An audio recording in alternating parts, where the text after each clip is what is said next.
মায়া হচ্ছে ব্যষ্টি, অজ্ঞান বা অবিদ্যা। গাঢ় মেঘ যেমন সূর্যালোকে আচ্ছাদিত করে রাখে, ঠিক সেইরূপ মায়া জীবের জ্ঞান শক্তিকে আচ্ছাদিত করে জীবকে অজ্ঞান অন্ধকারে নিমজ্জিত রাখার চেষ্টা করে।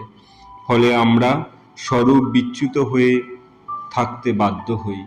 আমরা যে ভব কারাগারে বন্দী, সে খেয়াল আমাদের থাকে না, ফলে মুক্তির ইচ্ছা প্রবলও হয় না। রামায়ণে সোনার হরিণের ঘটনা আমরা সকলেই জানি। পূর্ব ব্রহ্ম অবতার পুরুষ শ্রী রামচন্দ্র কি জানতেন না সোনার হরিণ হয় না, এটা একটা মায়ার ফাঁদ?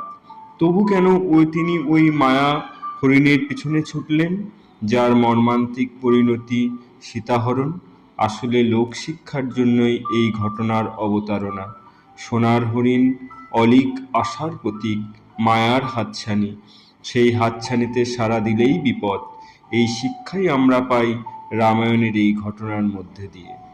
জয় গুরু, জয় গুরু, জয় গুরু।